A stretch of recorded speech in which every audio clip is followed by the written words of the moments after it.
Hello and welcome back.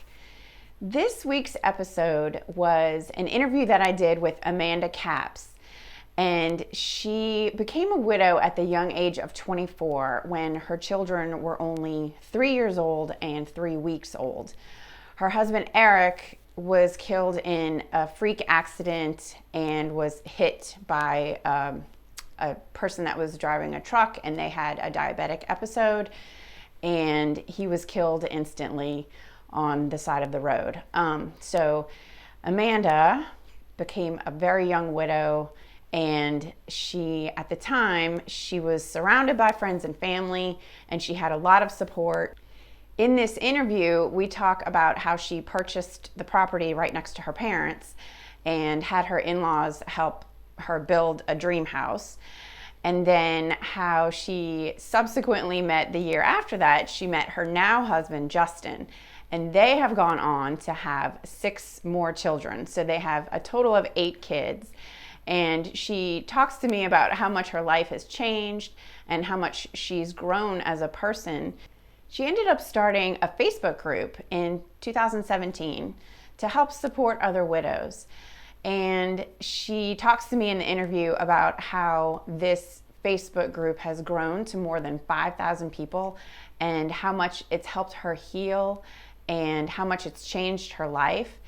And I really enjoyed speaking with Amanda. She is a fantastic person, and she is helping other widows, and she homeschools her kids, and she's gone on to have this amazing life. And I know you're going to enjoy this interview. We also talk about this really cool tradition that she started to honor Erik, and they've continued it every year since he's passed away. If you're new here and new to this channel, hi, I'm Jen. I help empower widows through stories, tips, advice, and support. Be sure to hit subscribe so you don't miss any future episodes. Here's the interview with Amanda. Good afternoon, listeners. I am so excited this week to have on today Amanda Capps, who is one seriously busy lady who is taking time out of her life and her day to be with us here today. Thank you, Amanda. Thank you for having me. Amanda started the Young Widows Support Group on Facebook in 2017, and it has grown to more than 5,000 people. She is going to share with us today how she became a widow at the young age of 24 and how her life has changed and evolved from that day. Thank you so much, Amanda, for being here. Thank you for asking me to be a part of this. I'm really excited. I'm so excited. So let's get right into it. I always ask right away, tell us about the day that you became a widow and what happened with Erik. So, that morning really kind of started out like any other morning in our house. He was getting up and getting ready for work. We had just had a new baby, so we had a 3-week-old little girl at the time. And then we also had a 3.5-year-old, both daughters. And I remember, she'd leaked through, which is something babies do all the time. And I was trying to get her bathed and get her changed. And he was, helping with the breakfast routine with the other daughter and getting into his work boots and getting ready to head out. And I just remember him looking at me, and I was like, what? And he's like, I just really don't want to go today. Like, I just don't want to go. And I thought not too much of that in the moment, but I realized later that hit me. And I was like, cause he was usually a pretty upbeat, happy-go-lucky kind of a person, always ready to seize the day. And I just thought, oh, he's got to be so tired. We're all tired. We're not sleeping well, with a new baby and all of that. But honestly, looking back on it, I kind of wondered if he almost had a premonition of some sort or just something. I honestly don't know, because he kissed my forehead, walked out the door, and I never saw him alive again. Yeah. He just said he didn't feel like going. Yeah, pretty much. Wow. That's crazy. So 9:00 that morning, I was I had breakfast with a friend. We had some people in from out of town. I get a call from my brother in Target saying, sis, there's been an accident. They're transporting Erik to the hospital, and you need to go. And I was like, what? So of course, immediately walked out of Target. went to the hospital. That is probably when it really hit me that something was really wrong. Like I was thinking like, oh, like he was working on the entrance to a subdivision. So, I mean, I'm thinking, oh, he has a broken leg or, Yeah. something funky happened. He's going to have some crazy story to tell me about some crazy thing that happened. And so I really didn't know what I was walking into or what to expect. Um, and from the police officer there at the emergency room who handed me the effects that they had gathered at the scene. I mean, stuff was in rough shape. So I was like, oh, wait, this could be a lot worse than I imagined. And then, of course, they told me, that someone had lost control of their truck and trailer and left the roadway and basically ended up right on top of him. And so he was in surgery and CT scan and all that stuff for about 2.5 hours. And then the surgeon basically came in and said, we're doing everything we can. We're trying to stabilize him and get his blood pressure stabilized, and it's just not working. And his dad was in the waiting room. Most of his family was there by that time, and most of my family was there by that time. And his dad said, so you're saying we need a miracle? And the surgeon said, yes, that's exactly what I'm saying. And so we immediately all started praying. And he came back in the room probably 5 minutes later and just said, I'm so sorry.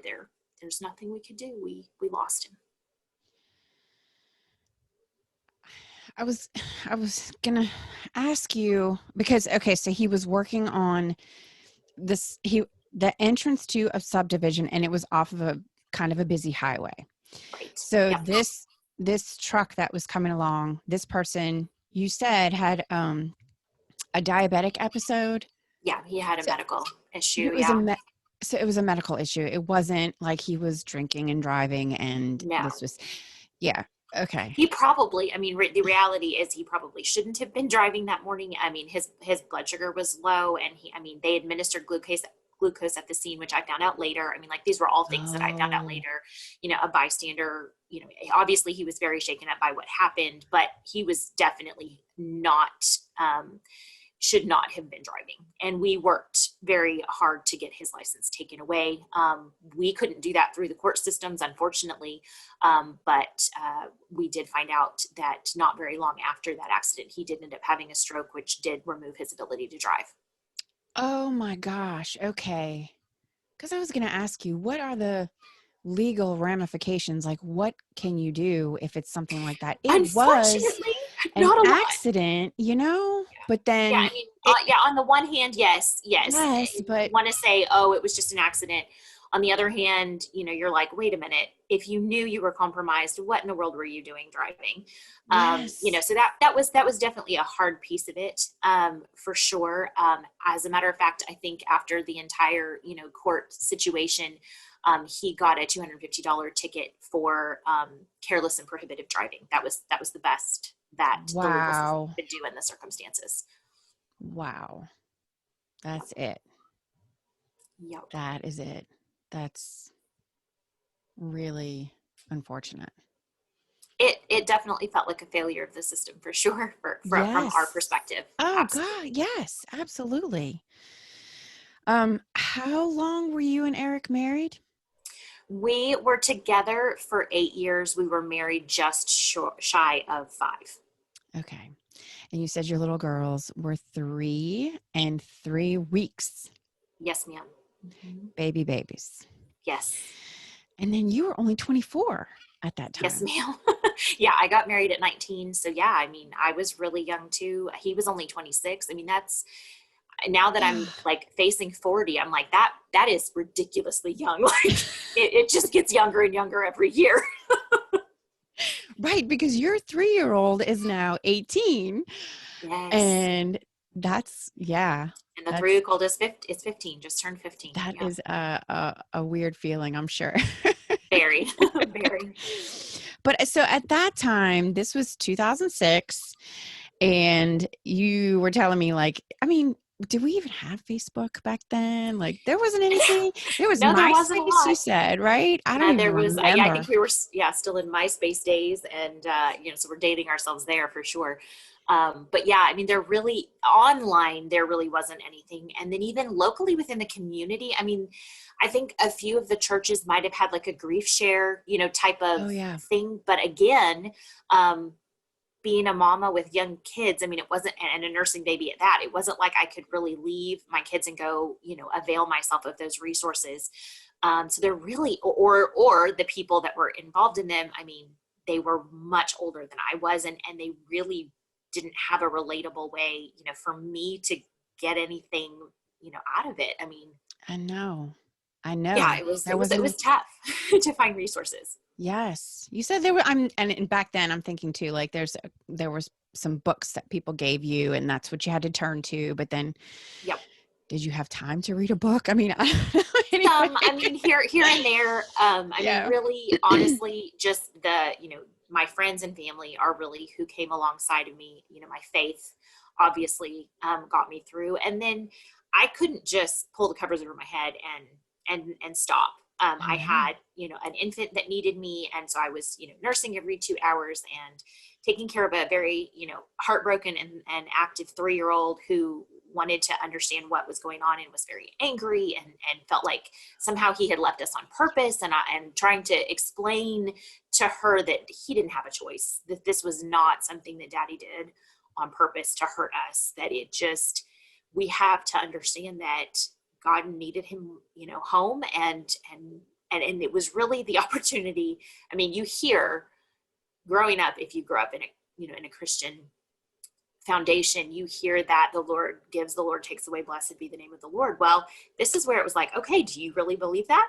Is this really, are you really okay with that whole concept of sometimes that takeaway really hurts? Yeah. Oh, it definitely will rock your faith for sure.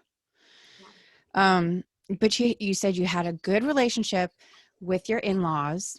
Yes, So they that were was wonderful. that, and they stuck around everything they were very helpful for you and very supportive Yes. of you My and the family, girls. his family, yes. I had an incredible support network. And I didn't realize until I started the Widows Group just how much of a rarity that is, and just what a blessing, that really was, through that time for me, because I think that's not, from what I've learned, the normal experience for a lot of widows. And it breaks my heart because, I mean, that's the last thing a woman in that position needs, is for everyone around her to start being judgmental or being catty about belongings or decisions. Or, I mean, you're having a hard enough time just waking up and breathing and putting one foot in front of the other through your day, making sure you're, showering and eating and, taking care of yourself, much less, having somebody, else unload their stuff on you. I know. I've found that like it's probably 50% or maybe even a little more than that from the interviews that I've done where the in-laws just kind of bow out or they it's a slow progression of moving out of their life, or it's just immediately like, this is too painful for me to even look at you and the kids. I'm out, And I which do. I think that's a very selfish reaction, and it is does happen. shocking to me. And so, yeah, so all that to say, I just really admire my in-laws for sticking it in there. And I am remarried now. I do have a chapter 2. And that was one of the things that was so impressive to me about him, was he went to my father-in-law to ask, to marry me. And he recognized that I was a part of that family, that I had married into that family. And said it was one of the hardest things he's ever done in his life, but he doesn't regret it a bit. He did that? Yes, ma'am. It's amazing. Okay, that I have never heard of. That is amazing. I was Wow. pretty impressed, and I think they were too. I think they were really touched. I mean, Oh, it was yeah. not an easy situation for all of us, because, I mean, they don't get to move on. That empty place at their table is always going to be there. Their son is gone, but they have really been able to, embrace my new relationship, my new husband, and our subsequent children, of which there are many. So. Yes, we are going to get to that in just a minute because I want to hear all about that. But I wanted to ask you about the adventure weekend that you guys started doing just the year right after Erik passed. Yeah, And so maybe tell everybody what that's about because that's really awesome idea. I love it. yeah, I mean, I honestly don't even know.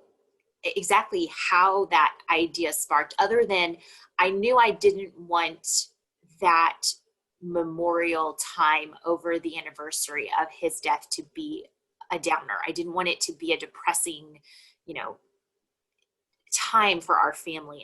And because I had young daughters and I wanted there to be something to kind of preserve what he was about, and some memories. And so he loved to adventure. He loved, backroading and hiking and camping and canoeing. And he was a Boy Scout. I mean, so he loved all of that stuff. And we did a lot of that as a couple. And we did a lot of that with our first daughter. We obviously didn't get a chance, so much with the second one, with her being so new. So it just seemed like a natural thing to plan an adventure weekend over that. And so his family and a lot of his friends and a lot of, my family, and then now my new husband and his family, I mean, we all do that together every year. We go to a different place. Some of them have, ties to things Erik and I used to do. Some of them were just places we wanted to go. And so we've done the Erik Culhane adventure weekend every year over the anniversary of his death, and my girls look forward to it. And now they're kind of taking some of the planning, of that, and kind of carrying on with that. And this year we're going to be at Mount Magazine in Arkansas, and so everybody's really looking forward to it. And it's coming up in just a couple of weeks, believe it or not. It'll be Yes. the 15th anniversary. 15th anniversary you have coming up. Yep. I can't, how many people do you have going now on this trip? It must be like Well, crazy so amount. he was the second born of a family of six siblings. I'm the oldest of five. All my siblings come, all his siblings come with their families, and they all have kids. Most of them all have kids now. Some of his friends who have now, have families. I mean, they've been doing it for years. So, yeah, I mean, it's a pretty good group of us. I mean, I would say on probably some of the bigger years, we've had probably 50 to 60 people there. On the smaller years, maybe 30, 35. Wow. What I love about that is that, that time of year always comes around and it's very heavy and it's very dark, and you've taken that and just completely flipped it. And this is going to be like a reunion and a celebration, and it's you made it light, and that's just awesome. I love that idea. I really do. It's really that one of the highlights of our year. Yeah. Yeah. Well, that's going to be so fun for you guys. So I do want to go back. Let's go back to when, right after Erik passed away, you told me that you knew immediately that you didn't want to be single forever. That was, you're 24 years old. You're not going to be alone for the rest of your life, but you decided pretty early when to take off your wedding ring, or at least tell us what you did with it, because this is a big thing for widows, like Sure. when do you do that? And it's actually a question that gets asked in the group a ton. I mean, A I would lot. say probably that's one of the most common questions that I see posted in there by the ladies is, okay, when do you take off your rings? Do you take off your rings? What do you do? So I decided to move mine to my right hand. So that was kind of the first step. I still felt like, especially having two kids, like I didn't want to be lumped into like a divorcee or like a single parent situation. Like I had been married, I was happy being married to, and I had planned to stay married. And so for me, having it on the right hand just kind of opened up a little bit of, people asking, well, what's, is that your wedding ring on your right hand? Like what's up with that? And so, as time passed and as I kind of got back into, being interested in dating again, and kind of getting some healing going on, and feeling more comfortable with that, that's what I did. I moved it to my right hand, and then once I got engaged, I went ahead and stopped wearing it altogether. Okay. And you said you had Erik's ring too for a little while. Mm-hmm. Yep. Yeah. Initially, of course, because we had a 3-week-old, I had just gotten over being pregnant and being swollen and big, and so I actually wore both sets of rings on a chain around my neck, until I was able to get my rings back on my hand. So it didn't take too long, but yes, that was a thing. That's what happens with babies, huh? Exactly. So you had bought some property. When did you do that? Those must have been right after. So in the fall of 2006, I think that we closed on the land in September, and then we broke ground in October. So Okay. so yeah, there were 17 acres adjacent to my parents where they lived at the time, that my dad had contact information for the person that owned it, and we got in touch with him and checked out to see if he was willing to sell. He was, so I bought it. Um, split off lots. I sold some of those, and that's what gave us some income. And then I Nice. decided to build, a house. And fortunately, Erik did a really incredible job of taking care of us via life insurance. So I cannot stress enough how important it is to have life insurance. It just takes a lot of the stress of that terrible situation off of your shoulders, because you're not scrambling to try and keep food on the table and a roof over people's heads and things like that, in those instances. And actually, we had two policies in place. We had a little like whole life policy, that was tied to a mutual fund kind of a thing, that we got when we first got married. And I was supposed to have canceled that because we had gotten a term life and Okay. upped it a whole bunch, and we had actually only paid two premiums on that second policy, um, Oh, when he was killed, and both policies paid out in full for what we had, in place at the time. So that was a complete wow. God thing. Complete. I don't know. I don't, like, again, I like I said, Yes. I don't know how he knew to do that, other than it was, God just putting that on his heart to do. And because I mean, I was like, it wouldn't have occurred to me to do any of that. I mean, we were so young. I So mean, young. Yes. and the fact that we had talked about final plans and final arrangements. I knew exactly what he wanted. And so I was able to honor all of that, through his, celebration of life, and just all of that. So that was hugely comforting to me, to feel like I was honoring and doing. There was no guesswork there. I knew exactly what he wanted, exactly how it needed to be, and I handled it.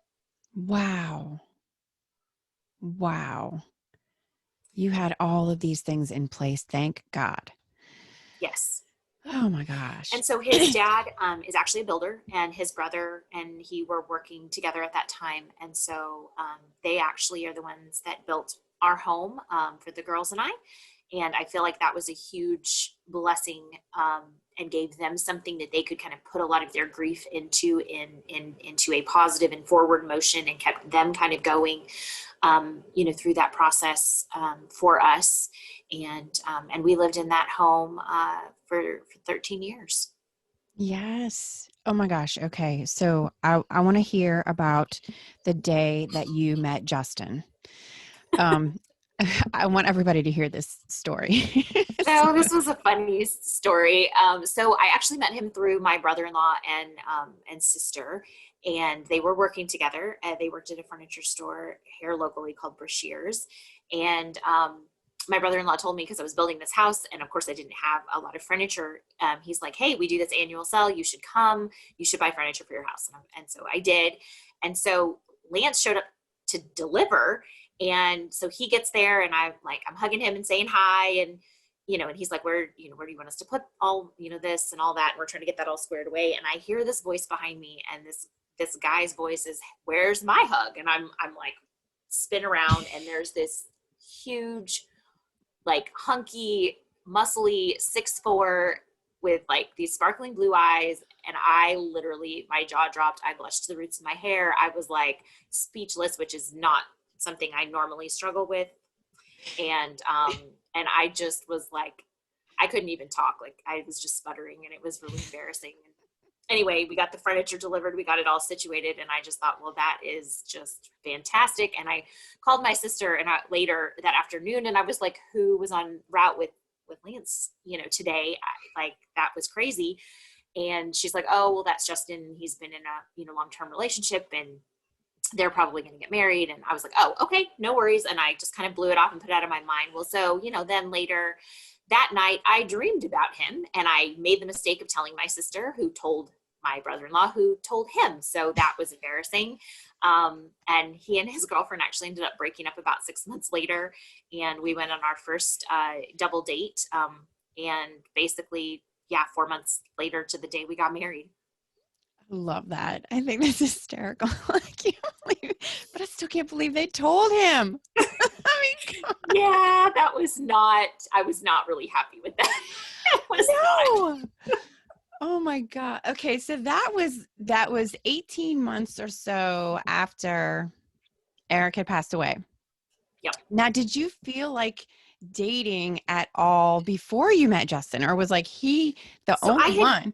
I was gonna say I had dated a couple of guys. I mean, nothing that really, nothing that just really, I remember like there was just that feeling with Erik that like he felt like home. And that feeling was there again with Justin. And I was like, okay, I recognize this. This is something that's familiar to me. And so I latched, onto that and yeah. And it was just Immediately. You felt yeah, that like immediately. just from pretty saying, much. where's my hug? Yeah. That's it. Yep. That's all it took. Apparently. Yeah. So Justin's dad, you said Justin is he's amazing. And He he's is. very And understanding, and he is he's very wonderful. gracious and just totally gets everything because his dad is a mortician, you said. So he Yes. grew Yeah. up So kind of. yeah, that was just fantastic. I mean, of course I didn't know that, initially when we first met, but yeah, that all kind of came, out as we got to know each other, that his dad was a funeral director and his mom was a nurse. And so he's like, basically if my mom can't save him, my dad handles it. So it's like, okay, really.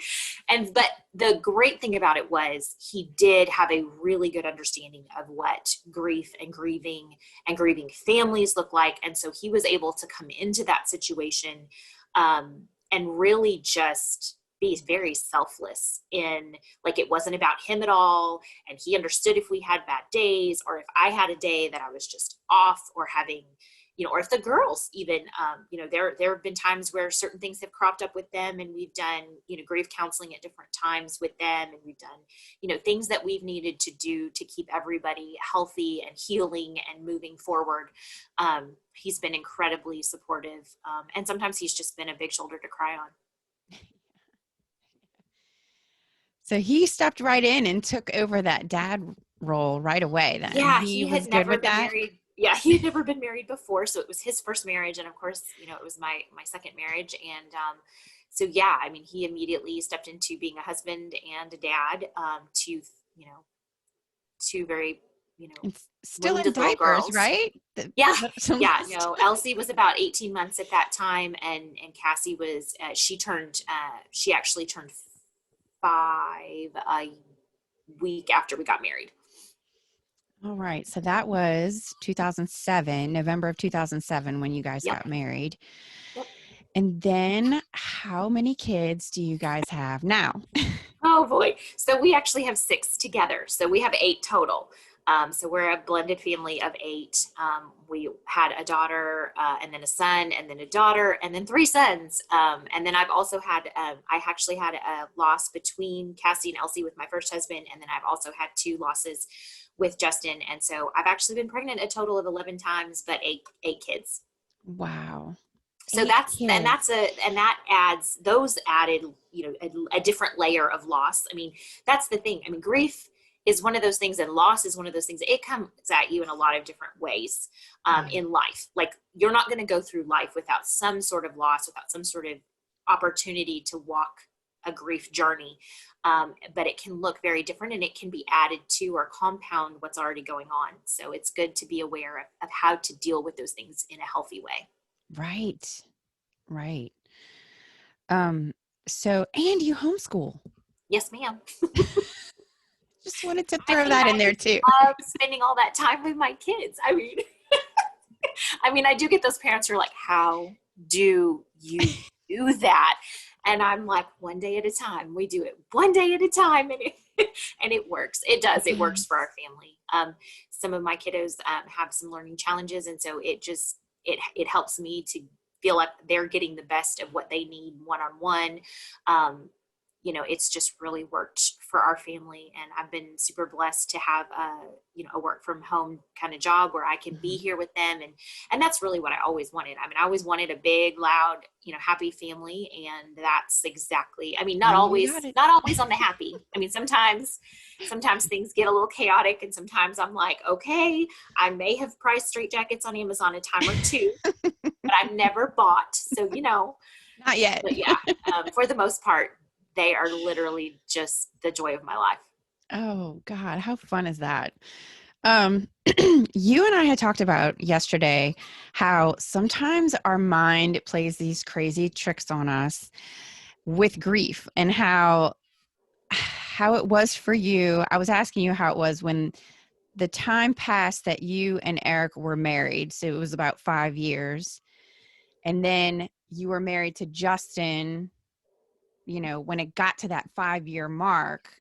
How did that make you feel? Like, did those dates and times and things like that stick out in your head like they do for me? I guess it's Absolutely. Yeah, no, absolutely. Yeah, no, I remember feeling kind of in a weird funk the whole year I was 26, because that was, how old he was when he died. And that I literally just like felt on edge like that whole year, and it's super, super crazy to feel that, like that, like look back on that now. Cause it was like, what was going to happen? I mean, like seriously. But it was just that uneasy feeling. And yeah. And then, honestly, things actually got easier. I will be the first one to say, while I have enjoyed and been blessed by a second chapter and a second marriage, and Justin, all that, marriage, no matter who you're married to, is a lot of work. And when you come in with all of that baggage and all of that stuff, from a previous marriage and a traumatic experience, it's hard. I mean, it's a lot of work. It takes a lot of commitment and dedication, and a lot of ability to forgive and understand, and try to be like, okay, wait a minute, is this grief talk? I mean, like, what is happening here? Why is she losing her mind? And why is she freaking out? And vice versa. Like, sometimes he's just like, I need some translation here. Like, what is going on? And I'm like, what are you thinking? And he's like, that's the thing. I'm not. Like, I'm a guy. I'm not thinking. Like, quit overthinking stuff. I mean, because you're always like, and he has not made it easy on me. He is a firefighter. So he was obviously delivering furniture when we met and got married. So that completely, changed.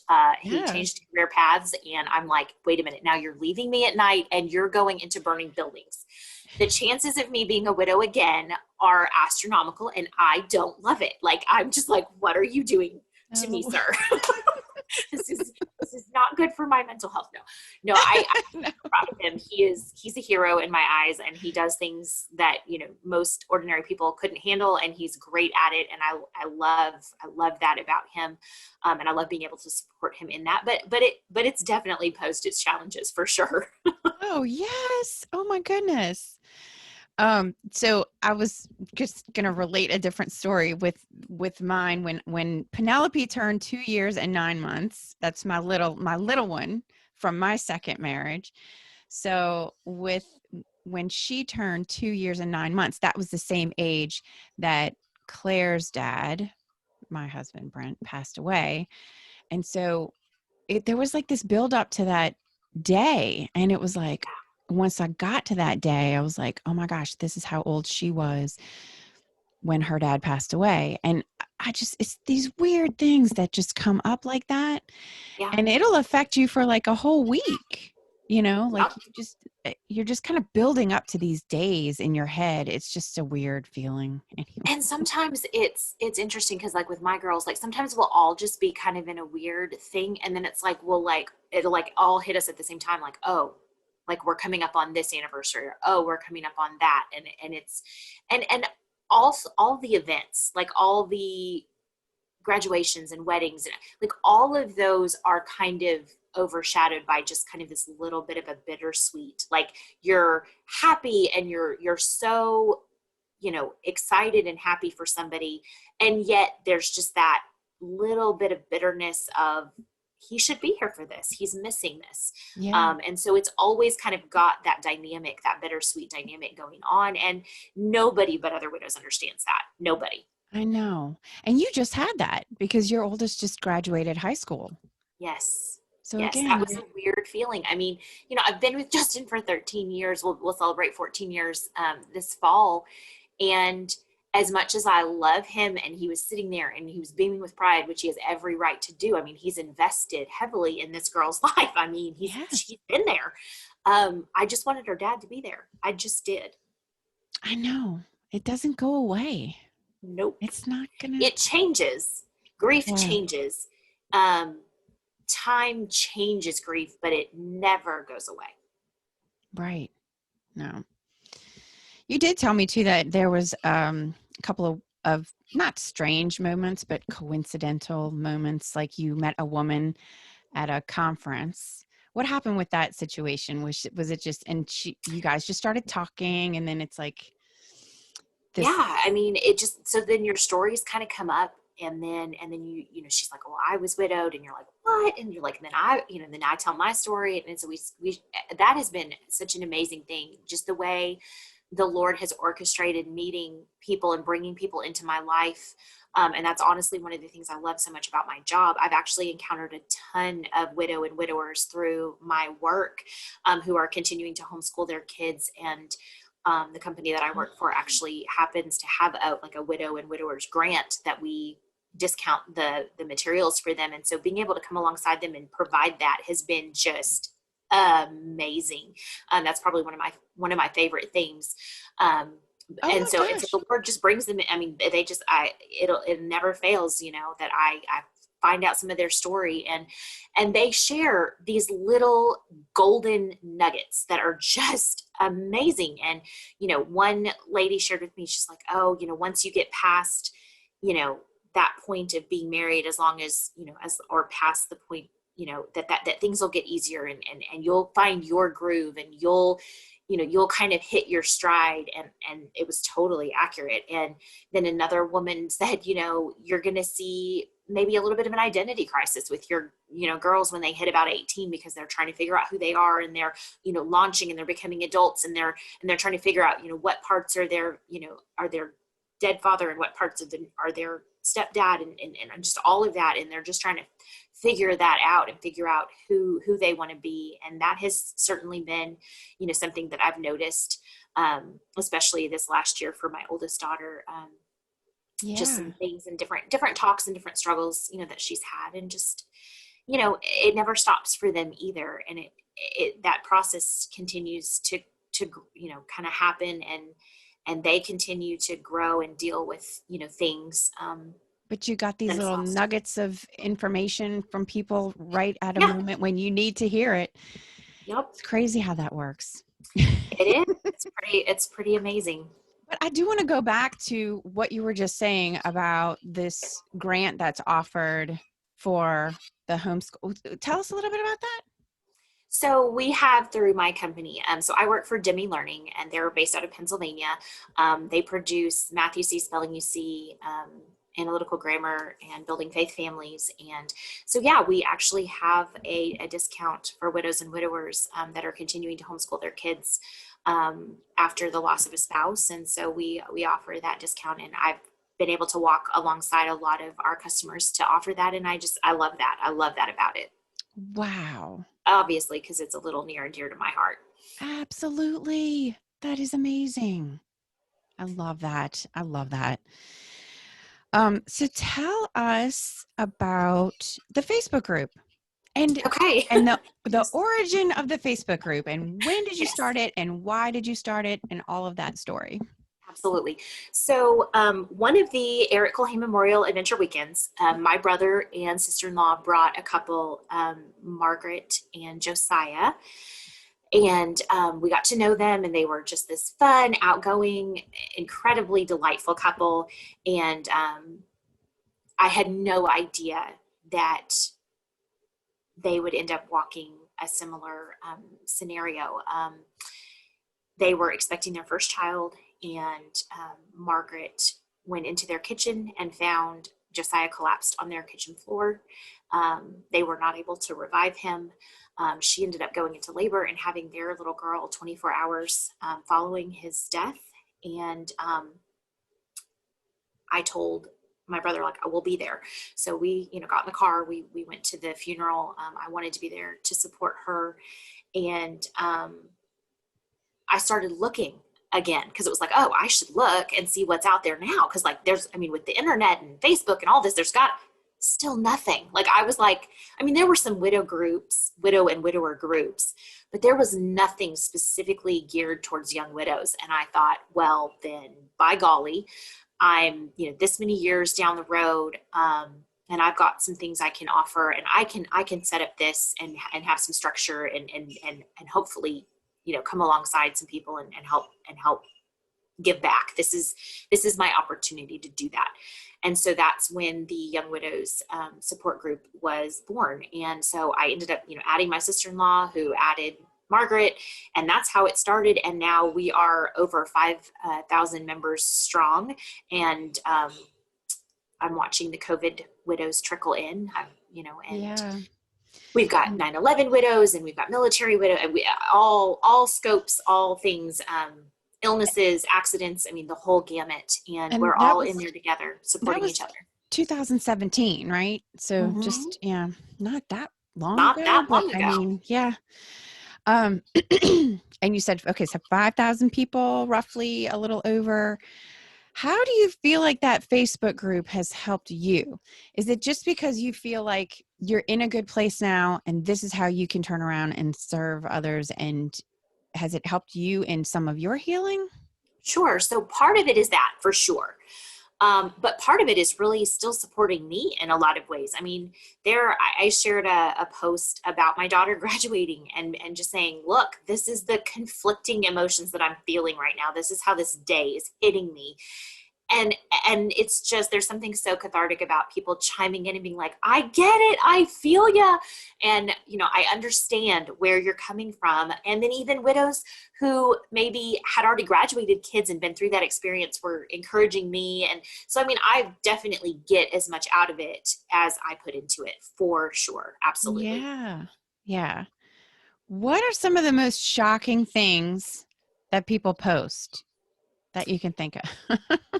And by that, by shocking, I just mean that, like, things that we talked about before, like when people post things like, my in-laws came in my house and took the TV and the sofa, or, like something, like ones that really aggravate me. My work only gave me 2 days off after the funeral. Like, can you think of any things like that where you're just like, what? There have been some really crazy stories of people deciding, they were entitled to things. I think that's a big one. And so there have been times where we've been like, girl, get yourself some legal help, get somebody on your side. That is completely inappropriate and not okay. Set some boundaries. If the relationships were not good prior to, they're usually not great afterwards either. Grief doesn't help those relationships get better typically, or some have some crazy stories with, grandparents just being over the top with grandkids and not respecting rules and wishes along those lines. Some have taken the remains, like in a cremation situation. Mom has decided she is going to be the one that has the urn, and she's going to be the one that makes all the decisions. And it's like, hello, wait a minute. No, that is not your place. That is the wife's place to make those decisions. Now, if the wife wants to delegate those and pass those off to someone else, absolutely, that's your right to do. But most of those decisions are yours as the wife. The ones that kill me are a lot of, while I do have a lot of widows in my group, it's the ones that never got a chance to get married. The ones who they were engaged and they never actually, and so they almost feel bad. Like they feel like they don't deserve to be there. And I'm like, what? Oh, that's a true. Marriage certificate and a wedding ring are a piece of paper and a symbol. If you guys were together, you were together. And sometimes, there is some, time behind those relationships. so I don't feel like they should be treated as second class citizens just because they didn't actually get to get married. That loss is just felt just as deeply by them as it is any of the rest of us. Yeah. I'm trying to think if there's anything else off the top of my head that just floored me. I mean, we're always telling people, be careful. There are the creepers, and there are people who will take advantage, and that are looking for those situations and will prey upon these women and their children. So, I mean, and that's one of the reasons our group is a women's only group. I mean, it's nothing against men who have lost their spouses. I have all the respect in the world.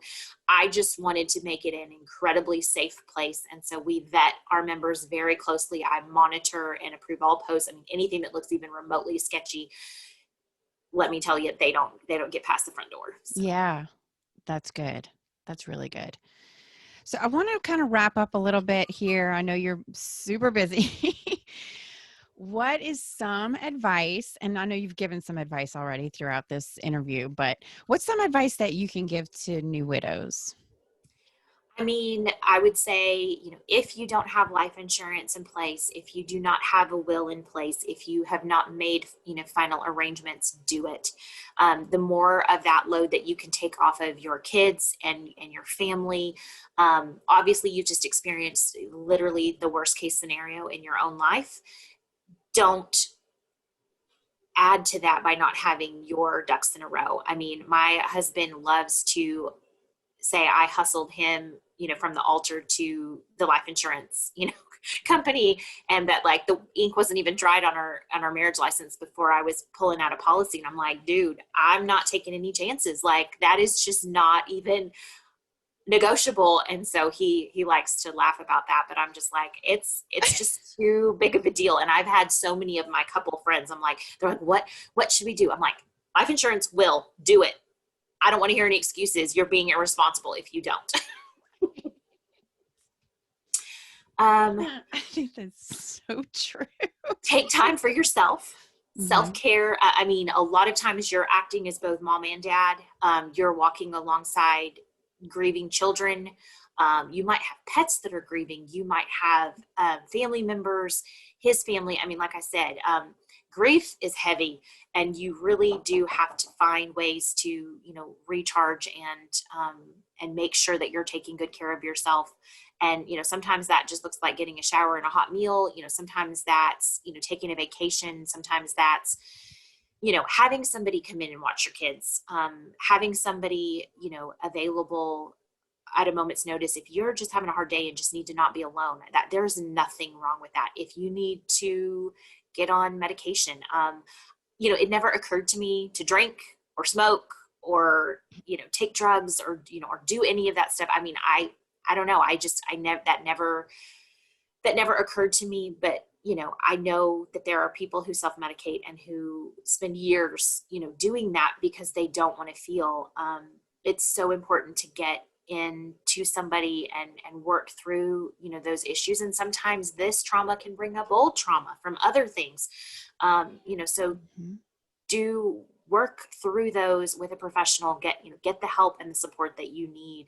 You're worth it, and your kids need you to be the healthiest version of yourself, and the people around you need you to be the healthiest version of yourself. So you're not doing anyone any favors.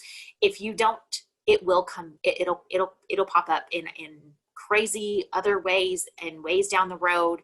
It's not going to just not happen or go away. It's not going to. Right. No, that is wonderful advice. That's really, really good little nuggets of information that a lot of people need to hear.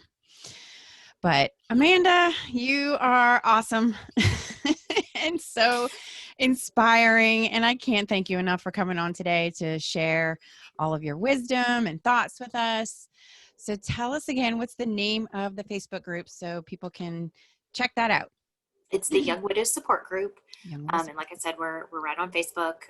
You could, any basic search, you should be able to find us. And, we'd love to have you join our ranks and, offer your own experience, strength, and hope. And, we try to keep it a really incredibly safe place for everyone to share their struggles, their triumphs, and their stories. All right. I'll put a link to that in the show notes too for everyone. So thank you so much. Thank you again for joining us today. And we'll let you get back to all of the fun kids and parts of your life. Thank you. Thank you so much for having me. I really appreciate this opportunity. All right. Bye.